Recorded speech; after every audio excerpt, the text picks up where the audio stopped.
Greetings and welcome to another Warhammer Underworlds Nethermaze review, this time of the Shadeborn, one of the warbands found within the Warhammer Underworlds core set for Nethermaze. But before we get into things, thanks goes to Games Workshop for providing this to review for free. And as always, I remain to be honest, impartial and constructively critical. Please like and subscribe and comment. Let me know what you think of this warband and all that stuff and the video. And as always, I've got a Discord you can join down in the episode description below, as well as a Patreon if you want to Patreon if you really want to support me more. So let's get on with the review. So yeah, this is talking about the new Daughters of Cain warband because they're not the Umbra F. Yeah, so I'll just go over the standard stuff. I've covered most of the stuff in the core set, and I have an article version if you want to look at the cards. But yeah, go through the warband, and that's pretty much it. Standard view, I'll go to the narrative, and then all the other stuff. So let's get into it. So for the narrative, the Shadeborn are just assassins of the shadow cult, effectively, for the Daughters of Cain, sent by Morathi to mysteriously hunt around and raid the umbral depths of, well, the Nethermaze, because originally it was an Ideneth warrior's discovery. So they want to find the secrets down below and hunt those around her, because once again, they are assassins, and Morathi is a very vindictive person. So that's pretty much it. So for the warband, it's 4 fighters. They're 4 elves, some very fragile elves. But 4 is kind of like close to elite. You've got 4 fighters for 4 activations, but the problem is 1 dies, you're down to 3. So they do require some finesse to play. Otherwise, they come in the standard purple-pink plastic that you get for the previous Daughters of Cain warband. They're okay. They're pretty neat. Obviously, the leader is the best looking one. But the entire problem with this warband is that they look like the Warcry team just reposed. So it's not that they're bad miniatures. They look great. I wouldn't want to paint them. They look too much to paint. But the problem is they're just kind of stuff we've seen before and not really something new we're used to seeing with Warhammer Underworlds. Other than that, they're still fragile elves to build, but they're pretty neat. So yeah, let's go. So for the fighter cards, you have Shalithiel, Shadestalker. She's a flying leader who's an assassin. Move 4, 2 dodge, 4 wounds. Weapons are 2 range, 2 smash, 2 damage with malleable. And she inspires if she attacks an enemy fighter with 1 or more wound counters. So malleable, you pick either cleaver or ensnare for that attack action. And she also has shadow ambush, where if she starts a charge action in a cover hex or edge hex that is not a starting hex, you can resolve that move action or charge action by placing them in another cover or edge hex. So you can effectively teleport. Really neat, lots of mobility. Nice. Inspired, she doesn't go to movement 5, but she goes to free smash with Grievous on her weapons. So she's capped at 2 damage. Otherwise, unchanged. Then you have Drusilla Vizerax, who is an assassin. Move 4, 1 dodge, 3 wounds, and has a range 2, free fury, 2 damage attack. If inspires it the same way, and Shadow Mark, you can reroll 1 defense dice while in a cover hex. Inspired, you go to 2 dodge and go to 3 damage and free fury, 3 damage on the glaive, and gets a scything attack with Grievous that has 2 smash, 1 damage, which is pretty neat. Then you have Slyark Greyblood, who is a wizard, a level 1 wizard assassin. Move 4, 1 dodge, 3 wounds, has a range 1, 2 smash, 2 damage attack with a repeater handbow, which is range 3, free fury, 1 damage. Has the Dark Lamprey spell action, which is on a channel. You choose 1 enemy fighter with no wound counters within 4 hexes or in a cover hex and deal 1 damage. So it's pretty neat. Nice damage. Inspired, he goes to 2 dodge and gains Ensnare on his... he just gains Ensnare. That's pretty much it. Otherwise, he's unchanged. Then you've got Valicia Umbrail, who's an assassin. Exactly the same stats. Has a dagger, which is range 1, free fury, 1 damage combo, with the puncturing follow-up, which is flurry, 2 smash, range 1, 1 damage. And its flurry is after the successful attack with combo, make this attack action. And it has the Shadow Mark ability. Inspired, she goes to 2 dodge, goes to free fury with Grievous on her first attack action, and she gets cleave on her follow-up, which is fine. Combo still lives somehow. Forgot to record this, so I'll just pop this here and I'll pop some kind of image of something relevant. But yeah, the warband's pretty solid. Their teleportation stuff is nice, but you're going to have to invest in Gambits to trigger it from round 1, because you can't do it from a sign hex. The other thing is, While the leader's decent, you know, she's got a great weapon that's 2 smash, range 2 damage, with either cleaver or snare. The entire problem, even in the current meta, lots of fighters have 2 or more defense, and 2 smash doesn't really cut it, and all the buff dice work on range 1 attacks. So she's not as amazing as she really seems. And the rest of your fighters have 3 wounds. You only get access to 3 damage while inspired. And while your wizard is great at pinging stuff, it's not great being mostly 1 dodge, 3 wounds. So they need to be played carefully, and you can't use the teleportation move as a move. You have to use it as a charge, which is very nice. So I can see the team like hanging back round 1, then going on the offensive round 2. But you're going to have to play these guys very carefully, because even though they're assassins, they're incredibly fragile. So they have immense threat range, but you just have to play smart and utilize the tricks they have so you don't get wiped out early. Now I'll go over the faction objectives. So you have a vicious kill, which is score this immediately after a vulnerable enemy fighter has taken out of action for 1 glory. Just not really that great. All is Shadow, score this in the 3rd end phase if 2 or more friendly fighters are each in cover hexes or edge hexes, and no friendly fighters are in your territory. For 3 glory though, I don't think I would take this.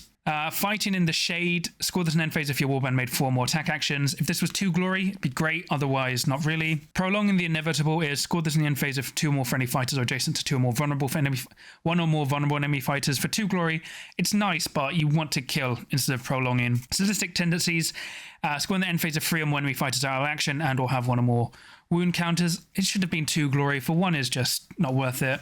Savor the Kill, scores in end phase if 1 or more enemy fighters are vulnerable. Once again, you really should be killing instead of leaving people alive. And then Strike the Head, score this immediately if you kill a leader. For 1 glory, it's okay, but not great. For faction objectives top picks, you have Coiling Darkness, so score this in end phase of 2 or more friendly fighters are in cover hexes, and 1 or more of those made more attack actions in this round. Made 1 or more attack actions. So for 2 glory, this is really, really good, especially with, you know, your range attacks, really solid.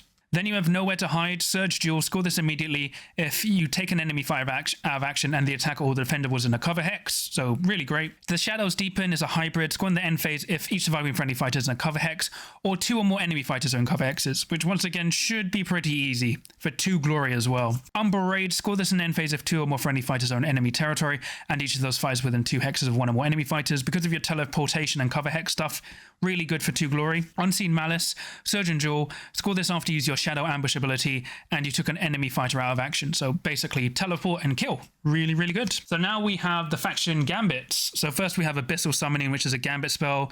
Cast on a channel, give 1 Shadow counter to a fighter. Basically, if you have a Shadow counter, they're in a cover hex in addition to other hex types otherwise, and then discard it at the end. It's not that good. Gloom Hex Web. It's on a channel, cast, choose 1 enemy fighter, -1 dice from their attack actions to minimum of 1, or -2 if they're in a cover hex. It's okay, but just situational. Impenetrable Darkness, give each friendly fighter with no move or charge tokens shadow counters, and then yeah, shadow counters aren't great. Shadow Binding, just run Healing Potion, it's better. Tenembral Manipulation, it's shadow counter stuff, it's not great. Now we have the faction Gambits top picks. So first we have Rippling Darkness. Choose 1 enemy fighter in a cover hex or edge hex, deal 1 damage to them, which is good. Shadestalker Darts is range 3, free fury, 1 damage. Just some, because it's a, a gambit, so it's an extra way to do attack actions. Really, really good. Smoke and Mirrors, choose 2 friendly fighters, and 1 which is in the cover hex, and then you swap positions. Really, really cool. Suffocating Shadows, -1 dice. In the next activation, -2 if they're in cover hexes, so it's just -1 dice. It's really good. Vanish into the Gloom, so you choose 1 friendly fight with no charge tokens, place them in an empty cover hex, give them 1 charge token, and then if they were in a cover hex when you chose them, give them a move token ahead instead. So really nice teleportation. So now for the faction upgrades. We have Amulet of Gathering Darkness, +1 wizard level to a maximum of 2, and it's just give shadow counters. It's okay, but it's just restricted to your wizard. Duskler Braces, user set activate is dealt damage while in a cover hex. Choose an enemy fighter within 2 and deal damage back. It's okay, not great. Ruthless Aim, +2 dice against vulnerable targets. And then shadow counters, which means it's not really good. Umbral Glaive is alright, but you immediately breaks after using that. It's restricted to one fighter. Not great. For faction upgrades top picks, you have Abyssal Guidance. So you can reroll 1 attack dice in the attack action if you're in a cover hex, which is really good. Aided by Darkness is +1 damage if you're in a cover hex, which is amazing. Mask of Shadowed Mirrors is -1 damage while they're adjacent to you, which is really good for Shaifael, your leader. Rapid Fire is only on your wizard, but you get to make a second attack action with your Rapier crossbow. So, and it's not limited, so you can keep doing it. It's really good for just pinging stuff. Shadewalker, you have flying and +1 move, which is, you go into movement 5 with fly. And then you have Voidling, which reminds me of that PS5 game. It's like that. Anyway, you know where you can get, give yourself parasites. So it's a Denzine card. Roll of single supports to successes and attack rolls that target adjacent fighters or in a cover hex, and your supports are successes and defense rolls if you're adjacent to or in a cover hex. So really good defensive and attacking. So yeah, overall pretty neat warband. Despite the aesthetic complaints, they have a good selection of fighter cards and faction cards. They're just really neat at assassinating. The problem is they are really fragile, so you have to be careful when you attack. But they have the best threat range in the game because they can literally teleport around the board, although they can't do it from the first turn unless you push them around. So you may want to invest in stuff like sidestep and stuff to get yourself into edge hexes or cover hexes that aren't on starting hexes. So it's really, really cool. I think they actually have sources to get free damage. Once again, they don't need to be inspired to do work, although it does help in some cases on your lady with the lance. You do have to be careful, but they're pretty neat. So for pros and cons, they're very thematic. They look great, although pain to paint. And yeah, they have some neat mechanics and are very decent at aggro. Downsides, they're quite vulnerable and they only have 1 source of damage free, so you have to be careful and pack extra damage. And as I said, shadow counters are effectively useless. I wouldn't use them at all. Just ditch them. And then what else? Yeah, it's just boring that it's just a Warcry reskin. Other than that, really good warband. Yeah, so overall, I would recommend this. Another good starter set warband for Nethermaze. And I think it's easy to pick up. You just have to learn that you can't effectively teleport around one unless you reposition yourself with cards. So it's really neat, and it should be quite fun for people to play. So yeah, if you want to buy this, you can do so via Games Workshop or via my affiliate link in the episode description to Element Games, which will net you a 15 to 25% discount. But that's pretty much it. Please remember to like and subscribe as comment.